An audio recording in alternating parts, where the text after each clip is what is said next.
Hello and good morning here at NOC News Station and Animation Studios. We'll start out today with more news on the fiasco of Justin Bieber's decline. Lately, he's begun his inevitable downward spiral that almost every young star goes through. And Bieber's terrible teens, he's illegally tattooed this to his arm and abandoned his pet monkey at customs when he has arrived in Germany for his tour. One of his latest mistakes has been to write this comment in the guest book of Anne Frank. Truly inspiring to be able to come here. Anne was a great girl. Hopefully she would have been a believer. The arguments against this are quite obviously that this is a selfish statement.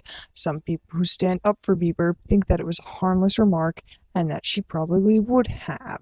Whether or not this is true, Anne Frank is the inspiration, not Justin Bieber. Another group of supporters claim that Bieber's visit to Anne Frank's house will inspire his believers to read her diary. Clearly, they did not read the remarks on the Twitter post that confirmed otherwise. Jealous comments from his fans, or believers, more points to the suggestion that they'd rather Bieber stay away from anyone who was in them. They are definitely not inspired to read her diary. In other news, the Westboro Baptist Church has regarded the recent bombing at the Boston Marathon as acts of God against the emerging gay rights movement and the positive legislation following it. It promises that it and its members will stage protests at the funerals of the victims. The reasoning is apparently that those people deserve to die because God doesn't like gays, and this equals righteous punishment. If you haven't gone out and checked the internet or heard from a direct source, you probably don't know that Venezuela is being taken over by a dictator. Nicolas Maduro was supposedly elected as president, though the people of Venezuela want a recount, as the election was not internationally recognized. This man has now declared himself leader, and no one knows much about it because the media has been so focused on the Boston Marathon bombing.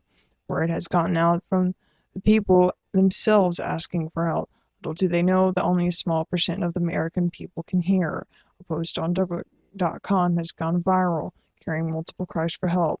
Even though they're pleading for help, no one's really around to hear them. Also, in case you're not self-conscious enough already, 3 men were kicked out of a festival in Saudi Arabia for being too handsome. I kid you not. This man, Omar Borkanagala, was one of them, and after he was thrown out of the festival, he was supposedly thrown out of his country. The Commission for the Promotion of Virtue and Prevention of Vices thought this man was too hot for women to handle and would cause unrest among the population of married women. They were most likely very right. In news closer to home, Disney, the kingdom of magic and princesses, has officially announced that it will be shutting down its traditional animation studios, even firing old veteran artists to be able to focus completely on 3D animation. This is to further advancement into the future of art and entertainment, so the company says. But it has angered artists and enthusiasts who were already missing the look of traditional 2D animation Disney was putting out. Some say that this is the true end of the golden age for Disney, and now there is no going back. Thanks for watching NOC News, and join me next week for more news that no one cares about.